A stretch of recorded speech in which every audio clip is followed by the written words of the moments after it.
Okay, again, stretching.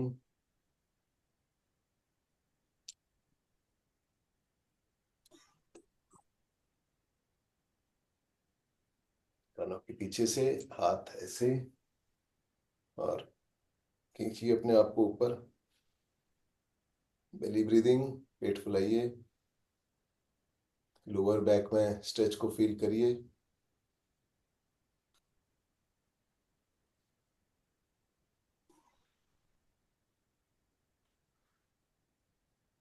ज्यादातर lower back की जो प्रॉब्लम्स हैं वो L3, L4, L5 वाली आती हैं, वो डीकम्प्रेस होती है ये वाली स्पाइनल एक्सटेंशन एक्सरसाइज से। There are other exercises also, but this is the simplest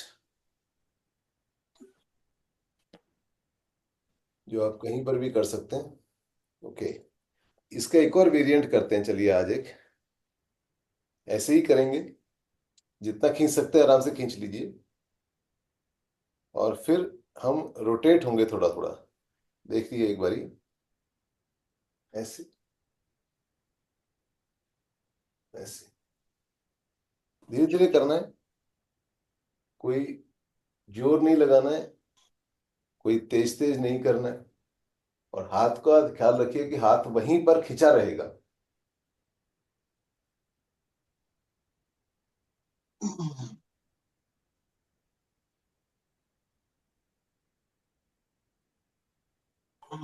कोशिश करिए कि पूरा अच्छे से टर्न हो आपकी कमर।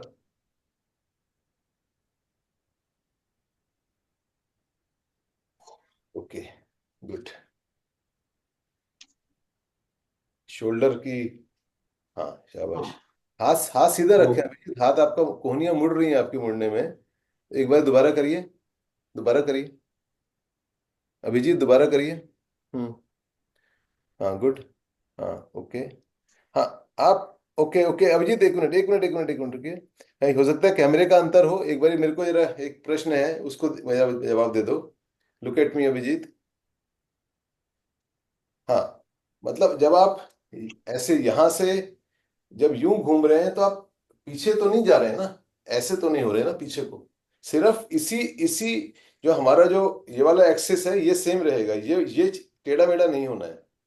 अगर हम सीधे हैं, अगर हम यूं सीधे हैं तो हम सीधे रहेंगे। हम घूमने में ऐसे नहीं करेंगे कि हम यूं घूमें लेकिन हम साथ साथ टिल्ट भी हो रहे हैं। टिल्ट नहीं होना है।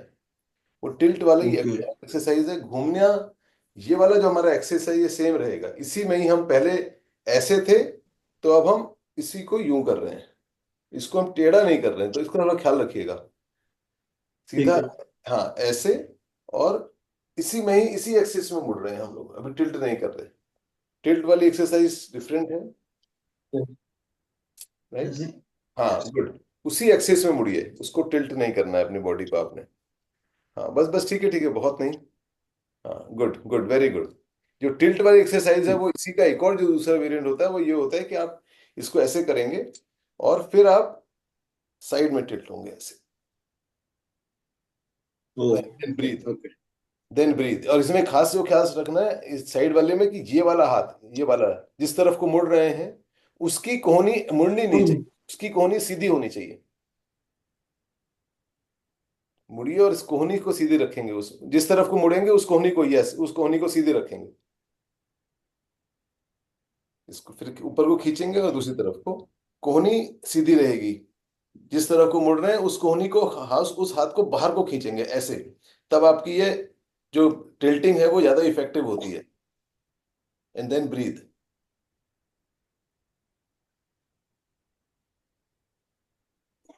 राइट। ओ। आया मजा? हाँ, हाँ। क्या हो गया? कटक स्पीच में कटक बोल रहा। था संजय दर, क्या स्टेटस बिल्कुल ठीक हो गई, बिल्कुल ही ठीक हो गई। गुड। तो बेसिकली और एक्सटेंड कर लिया हमने, मूवमेंट हो गई। तो इट डजंट हाँ take more than 5 minutes actually. हाँ। गुड। रात में जब सोने से बाबू जब सोते हैं तब तो स्टिफनेस कम होती है, जब सोने के बाद ये नेचुरल है, ये स्टिफनेस जो है बढ़ जाती है। इवनिंग में तो है वो बॉडी, इवनिंग में एक्सरसाइज तब तो इतना नहीं होता है पेन, अभी मॉर्निंग में उठने के बाद ज्यादा होता है। वो इसलिए होता है कि आपकी बॉडी जो रिलैक्स होती है वो एक पोजीशन में रह जाती है। कितनी बारी आप टेढ़ा मेढ़ा सोते हैं उससे भी हो जाती है। और अदरवाइज भी बॉडी जब आप एक ही पोजीशन में लेटे रहते हो तो हल्का सा बॉडी हम्म। एक जो स्टिफनेस वाली बात है वो होती है। बट ये हर एक को नहीं होता, ना ही ये होना चाहिए आइडियली। आपकी नींद की क्वालिटी, आपकी हम्म। लाइफ की, आपकी मसल्स की क्वालिटी, आपके खाने की क्वालिटी, सारी चीज़ों से निर्भर करता है। और दूसरा, किसी किसी का कि कुछ प्रॉब्लम्स भी होती हैं। जैसे जिन लोगों के कुछ एक जैसे जो ऑटो इम्यून वाले जो डिसऑर्डर्स होते हैं, उनमें बॉडी की हम्म। स्टिफनेस ज़्यादा होती है। जैसे मेरी बेटी और मेरी वाइफ को, या मेरी हम्म। सिस्टर इन लॉ को, उनको एक ऑटो इम्यून डिसऑर्डर है, तो उनको ये वाली स्टिफनेस ज़्यादा होती है, मॉर्निंग स्टिफनेस। तो ये उसके कारण भी होती है। तो हमें पता नहीं है कि किस क्या रीज़न है। अगर आपको ज़्यादा लंबे समय तक ज़्यादा हम्म। स्टिफनेस होती है तो then you should get the that blood test done. Otherwise normally हमारी जो ये स्टिफनेस है ये नॉर्मल होती है। सुबह उठ के बॉडी हल्की सी अकड़ी रहती है। सर्दियों में ज़्यादा होती है क्योंकि सर्दियों में आप हम्म। और ज़्यादा ऐसे अपने को ऐसे मतलब खींच के सोते हो, मूवमेंट भी कम रखते हो सर्दियों में बिस्तर पे। हम्म।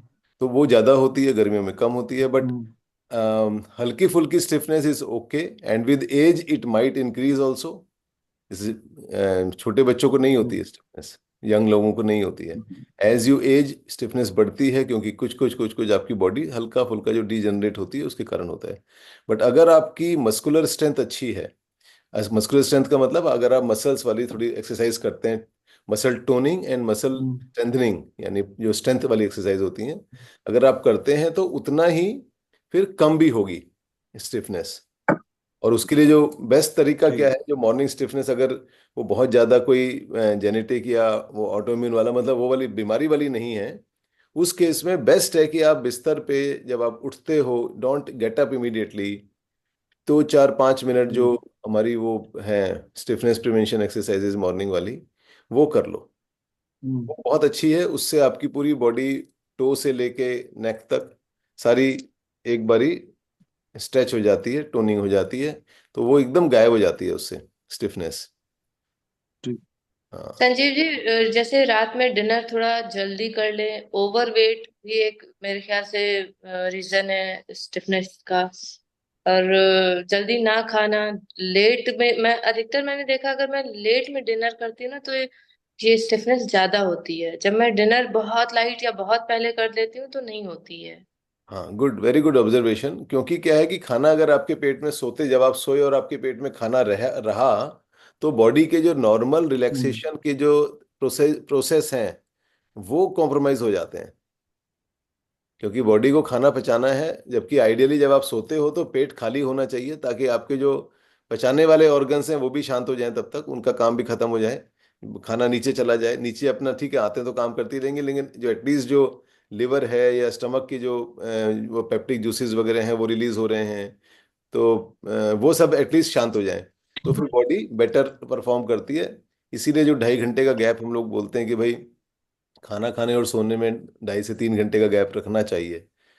तो बट गुड ऑब्जर्वेशन, मैंने खैर ये मुझे मैंने कभी इस चीज़ को खुद ऑब्जर्व नहीं किया, बट गुड, गुड ऑब्जर्वेशन। इसको देखने वाली बात है, ये बिल्कुल सही बात है। यस। और खाने से रिलेटेड क्या? Any correct sleeping posture also, इसमें कुछ है? सो सही अगेन, दोबारा शुरू में बाकी कट गया, क्या कह रहे हैं? Sleeping posture. Sleeping slip. Posture.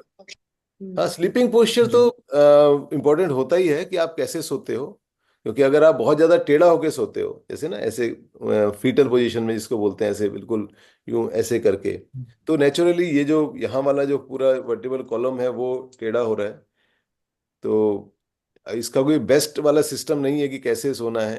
हर एक का अपना अपना होता है। मैं सीधा सोता हूँ बिल्कुल, और कोई लोग साइड में सोते हैं। साइड में सोने में ख्याल ये रखना होता है कि जो तकिया है उसकी जो वो है थिकनेस है, वो अप्रोप्रिएट होनी चाहिए। आपकी जो गर्दन है वो वर्टेब्रल कॉलम के उसमें लाइन में ही होनी चाहिए। बहुत ज़्यादा अंतर ना हो, 5-7 डिग्री का ऊपर नीचे चलता है, बट कितनी बारी हमारी इस एरिया में पेन स्टिफनेस इसलिए भी होता है कि रात को गर्दन ढुलक जाती है, या तो वो यूं हो जाती है, और हम्म। यहाँ पे कई लोग बहुत मोटा तकिया लेते हैं तो फिर वो गर्दन ऐसे रहती है, आप ऐसे सो रहे हैं और गर्दन यूं है, क्योंकि इतना मोटा तकिया है। तो ये भी एक ख्याल रखना है कि जब आप अगर साइडवेज सो रहे हैं तो जो आपकी जो नेक है वो वर्टिब्रल कॉलम की लाइन में ही हो, सेम लाइन में ही हो ऑलमोस्ट। तो दैट ऑल्सो है। और सेकेंडली जो वर्टिब्रल कॉलम है वो यू ना हो, आप सोएं तो बिल्कुल ऐसे गोला होके ना सोएं, ऐसे यूं कर्व होके ना सोएं। जब आप तो कोशिश करें कि अगर आप साइडवेज भी सो रहे हैं तो ऑलमोस्ट सीधा सोएं। और एक और वो होता है कि अगर आप क्योंकि साइडवेज में आप दोनों टांगे ऐसे जो होती हैं नहीं रख पाते हैं नॉर्मली, तो एक टांग आगे चली जाती है, आपकी घुटना ऐसे मुड़ जाता है, एक टांग आगे को चली जाती है, मतलब अगर ये ऐसे देखें यूं, ऐसे तो एक टांग यूं हो जाती है, ऐसे करके सो जाते हैं हम लोग यूं। अगर इधर सिर है, पीछे की तरफ सिर है, ये घुटना है, तो घुटना हम आगे करके सोते हैं, तो अब ये घुटना हवा में तो नहीं रहेगा, तो ये घुटना नीचे चला जाता है बेड पे। तो यहाँ हम्म इससे भी क्या है कि जो आपका जो स्पाइनल कॉलम है वो हल्का सा ट्विस्ट हो रहा है, कमर हल्की सी ट्विस्ट हो रही है। आप अभी लेट के देखना इसके बाद कि अगर आप यूं सीधा साइडवेज सोए और घुटना आप अगर नीचे टिकाते हैं फ्लोर पे, तो आपकी कमर में हल्का सा बल पड़ता है। तो एक आध मिनट, 20 मिनट तो फर्क नहीं पड़ता, लेकिन अगर आप उस पोजीशन में 6-7 घंटे पड़े हुए हैं या 3 घंटे भी पड़े हुए हैं, तो नेचुरली आपकी कमर में हल्का सा एक्स्ट्रा लोड आ रहा है। तो उसके लिए बेस्ट क्या होता है कि आप एक पतला तकिया वहां पर रख लीजिए, उसके ऊपर घुटना रख लीजिए, अपने अपने हिसाब से, अपनी बॉडी के डायमेंशंस के हिसाब से एक पतला तकिया वहां पर रख लो और उसके ऊपर घुटना टिका लो। Now that becomes very very comfortable. कितने लोग जो हैं वो दो घुटनों के बीच में कुछ लगा के सोते हैं, हम्म तो एक वो भी एक अच्छा एडवांटेज रहता है। और एक और चीज होती है कि हमें जो हमारे प्राइवेट पार्ट्स हैं वहां पर भी वो बहुत ज्यादा कंप्रेस नहीं रहने चाहिए। तो एक अनदर थिंग इज दैट कि वहां पर भी एयर सर्कुलेशन रहना चाहिए व्हेन यू आर स्लीपिंग। तो इसीलिए जो होता है कि जो कहा जाता है कि you should remove your undergarments when you sleep. तो that is another thing which we should take care कि आप पजामे में सोइए, वट एवर जिसमें भी सोइए, but remove the tight undergarments, don't wear them while sleeping. So एक वो भी वी शुड अंडरस्टैंड कि और संजीव जी, एक वो हम लोग जैसे मेमोरी फोम वाला तकिया यूज करते हैं, तो वो भी अच्छा होता है आई थिंक हाँ, इसके लिए, क्योंकि जितना हमें चाहिए स्पेस गले और सर के लिए उतना क्रिएट करता है, मतलब बहुत ज्यादा yes, थिन भी नहीं होता, बहुत ज्यादा मोटा भी नहीं होता है। बिल्कुल बिल्कुल, memory foam is a good idea. तो memory foam is a good idea क्योंकि अच्छी, ये एक्चुअली क्या है, ये टेक्नोलॉजिकल एडवांटेजेस हैं हमारे स्लीपिंग और उसके ऊपर, कि हमने अच्छी चीजें डेवलप कर रखी है। जैसे अब जो जूते में नहीं होता है, जूते में भी मेमोरी फोम आता है, तो आपके वेट के हम्म हिसाब से वो एडजस्ट कर लेता है सोल को, इंटरनल सोल को जो होता है उसको। तो अच्छी है, memory foam is a good idea आपके सर के हिसाब से। पर sleeping posture is of course important, क्योंकि उससे आपकी स्टिफनेस, आपकी बॉडी की रिलैक्सेशन और ये सब बड़ा डिपेंड करता है उसके ऊपर। तो sleeping posture definitely is very important, Abhijeet. और मैट्रेस भी संजीव जी इफेक्ट करता है क्या हमारे बिल्कुल स्लीपिंग? बिल्कुल बिल्कुल। हमें थोड़ा सा हार्ड रखना चाहिए मैट्रेस, क्योंकि अगर आप हार्ड नहीं रखते हैं तो आपकी, अगर आप सपोज सीधा सो रहे हैं तो आपकी कमर हल्की सी यूं नीचे चली जाती है। तो मैट्रेस हम्म भी थोड़ा हार्ड होना चाहिए, जिसको आजकल तो वो मेमोरी वाले बड़े हाई फाई में आते हैं, 2-2 3-3 लाख रुपए के भी आते हैं, हमने मॉल में एक दिन देखे थे ज्ञान बढ़ाने के लिए। तो लेकिन एक जो नॉर्मल एक आपका जिसको हम ऑर्थो मैट्रेस बोलते हैं, एक वो वाले मैट्रेस अगर आप ले लेते हैं तो आपकी बॉडी ठीक ठीक चलती है, क्योंकि वो बहुत कम दबता है। आपकी बॉडी हम्म स्पाइन जो होती है मोरलेस सीधी रहती है। सीधी रहती है। ये सब एक्चुअली इस देखो सिंपल सी बात है, ये सब वो है, ये सब पैसे पैसे से रिलेटेड चीजें हैं, क्योंकि पैसे से आपके कंफर्ट रिलेटेड होते हैं। भाई पैसा हम्म होगा तो आदमी एसी लगाएगा, जो आदमी एसी में नहीं सो रहा है तो वो कौन सा अच्छी नींद नहीं सो रहा है। ठीक है, हम्म झोपड़े में भी बहुत बहुत अच्छी नींद आती है, फुटपाथ पे भी लोग बड़े बिल्कुल धुआंधार सोते हैं। लेकिन कंफर्ट के ऊपर है, फिर जब आपका पैसा ज्यादा होता है तो फिर आप और तरीके के लेते हो, मैट्रेसेस लेते हो, वो सब है। बट बॉटम लाइन इज कि आपका स्लीपिंग पोस्चर ठीक होना चाहिए, टेढ़ा मेढ़ा नहीं होना चाहिए, whatever way you create. Abhijeet आप कुछ कह रहे थे, आप हाथ उठा रहे थे। मेरे केस में ये उल्टा, 90% उल्टा और विदाउट पिलो। ओके। बिल्कुल ठीक है। पिलो के देखो, जीरो पिलो मत लगाओ। एक ना, इससे क्या होता है कि करीब 1 इंच का कुछ रखो। 1 इंच का बेशक कुछ नहीं अच्छा तो एक जो टावल होता है उसको आप 3-4 फोल्ड करके लगा लो। ठीक है। हल्का सा, अगर आप हल्का सा रखते हो ना, एक बिल्कुल पतला सा तकिया रखते हो, दैट इज बेटर। देखो मैं तुम्हें दिखाता हूँ, ये मुझे एक लकीली ये एक ऐसा है। ये देखो, ये मुझे ये मुझे ये सॉफ्ट सा ही है, मतलब अगर इसकी हम ऐसे थिकनेस देखें तो कुछ भी नहीं है। ये मुझे लकी हम्म। कनाडा में मिल गया था ये, आइकिया में। तो मैं ये ले आया। This is very good. इससे पहले एक हमारी जो मेरी वाइफ की नानी है, वो नहीं है, उन्होंने मुझे एक पतला तकिया बना के दिया था, पतला सा तकिया। बहुत सालों तक मेरा वो तकिया चलता रहा। मैं बाहर जाता हूँ घूमने तो मैं टावल लगा लेता हूँ। टावल के 3 फोल्ड करे, 4 फोल्ड करे, वो लगा लिया होटल में। तो हल्का सा थोड़ा सा लगा के रखे तो उससे गर्दन को थोड़ा सपोर्ट मिलता है, क्योंकि गर्दन, हमारी जो गर्दन है और यहाँ पर क्योंकि फैट होता है, तो हल्का सा गैप है आपकी वर्टिब्रल कॉलम और इसके बीच में मसल्स हैं, वो सब है, तो गर्दन थोड़ी सी पीछे चली जाती है। अगर आप 1 इंच का लगा लेंगे सॉफ्ट सा, तो गर्दन को सपोर्ट मिल जाता है। एकदम यू गेट द पॉइंट। पूरा उल्टा ना, ऐसे सो रहा हाँ, हूँ, मुंह उल्टा, नीचे है। उल्टे में भी कोई दिक्कत नहीं है। उल्टे में भी आपकी जो चेस्ट है वो, यार इट इज ऑक्युपाइंग स्पेस, तो कुछ तो वो है ना, तो गर्दन हाँ, तब भी इन तो ऐसे हो जाएगी, गर्दन थोड़ी नीचे को चली जाएगी ना, तब भी वो जो 1 इंच का कुशन है दैट विल हेल्प यू। मैं उल्टा भी सोता हूँ, मैं ये मुंह ले सीधे लेता हूँ। सोता हूँ मोस्टली। मैं कभी जैसे रात को मोस्टली मैं सीधा सोता हूँ, बट कितने में रात को टॉयलेट से आया तो मैं उल्टा सो जाता हूँ, जैसे तुम बता रहे हो। ठीक है। उल्टा सोना कोई प्रॉब्लम नहीं है। ठीक है। उल्टा सोने में रादर जो ऑक्सीजन ठीक आपकी है। होती है वो बेटर होती है। आपका जो लंग्स बेटर ऑपरेट करते हैं उल्टा सोने में। ज्यादा ज्यादा ऑक्सीजन लेता है लंग अगर आप उल्टा ठीक सोते हैं, तो नॉट ए प्रॉब्लम। तो चलिए चलो। ठीक है, हमारे पास समय खत्म हो रहा है, तो एक मेडिटेशन अपना करते हैं। बैठिए कंफर्टेबली। कंफर्टेबली बैठेंगे, चश्मा उतारेंगे और आंखें बंद करेंगे। पूरा ध्यान अपने टोस से शुरू करेंगे, टोस को रिलैक्स करने के लिए बोलेंगे। फीट, एंकल्स, जिस भी पोजीशन में आप बैठे हैं, just try to watch that part जिसको हम बोल रहे हैं, और उसको फील करने की कोशिश करें। अपनी चेतना वहाँ पर ले जाएं, उसे देखें, बाहर से भीतर से देखें, वो पार्ट रिलैक्स हो जाता है। आपकी पिंडलियाँ, काव्स, आपकी नीज, thighs,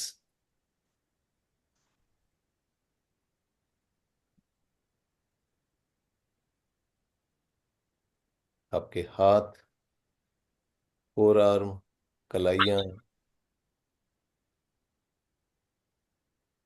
हिप्स, waist, lower back, abdomen, sides of the abdomen, आपकी कोहनियाँ,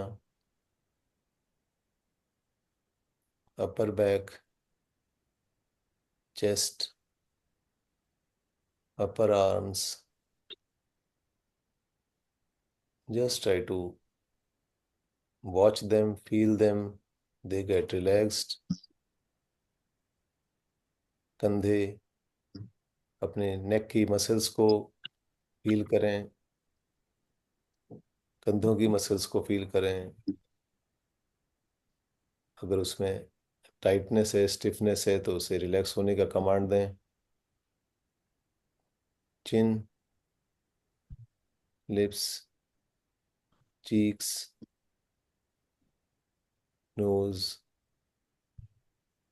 years, back of the head, eyes,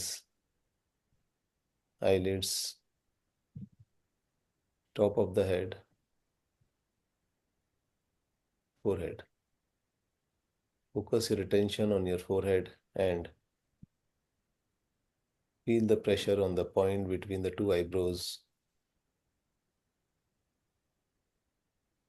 pressure को फील करने के लिए आप अपनी आंखों को बंद अवस्था में ही, अगर ऊपर मिड पॉइंट पर देखने की कोशिश करेंगे तो वहाँ पर प्रेशर फील होगा, अगर नहीं हो रहा है तो।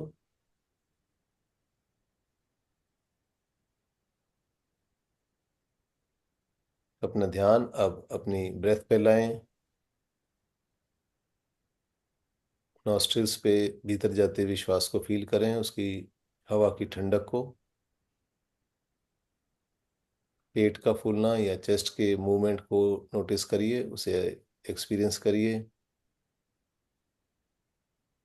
और बाहर जाते हुए श्वास को, बाहर जाता हुआ श्वास थोड़ा सा वार्म हो जाता है, उसे फील करिए। पूरी अटेंशन ब्रेथ पे।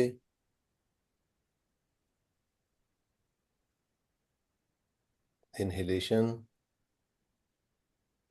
चेस्ट और स्टमक मूवमेंट एंड एक्सहेलेशन।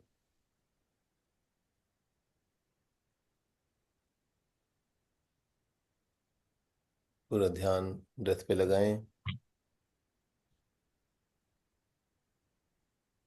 अगर आपके शरीर में किसी पार्ट में दर्द है, स्टिफनेस है या कोई और डिस्कम्फर्ट है, तो जब आप इनहेल कर रहे हैं तो इनहेलेशन के साथ अपनी प्राणवायु को उस बॉडी पार्ट पे जाने की कमांड दीजिए, उसको वहां तक लेके जाइए।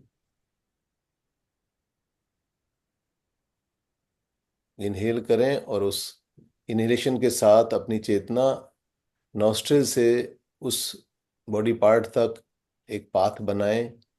विजुलाइज करें उस पाथ को और उस प्राणवायु को उस जगह तक लेके जाएं और उस जगह को के ऊपर प्राणों को एब्जॉर्ब होने दें।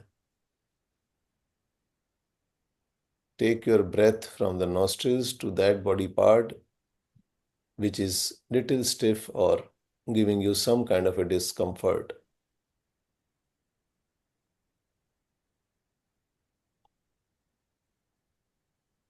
जब हम प्राणों को ऐसे फोकस करते हैं तो वो पार्ट हील होता है।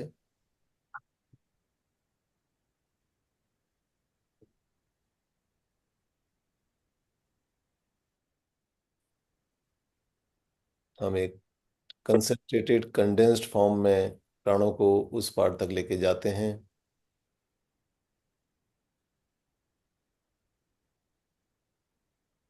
Keep your attention on breathing,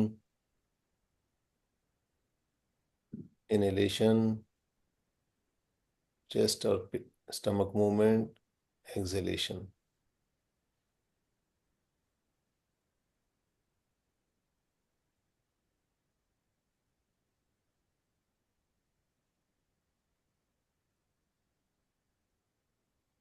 अब वापस अपनी चेतना माथे पर, आपका मन शांत, शरीर रिलैक्स्ड।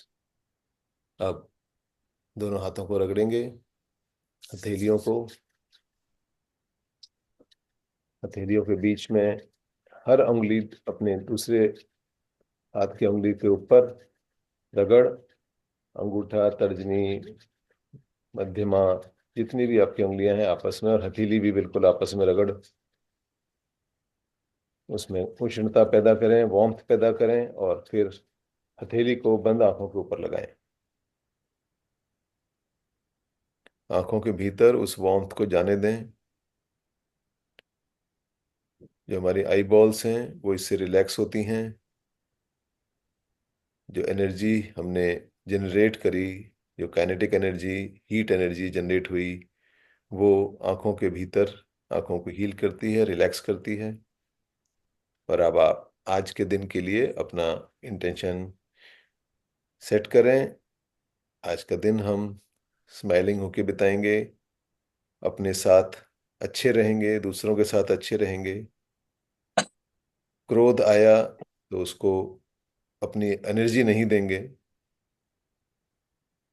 और फिर नमस्कार मुद्रा में आएंगे, अपने आप को और सभी को नमस्कार करेंगे।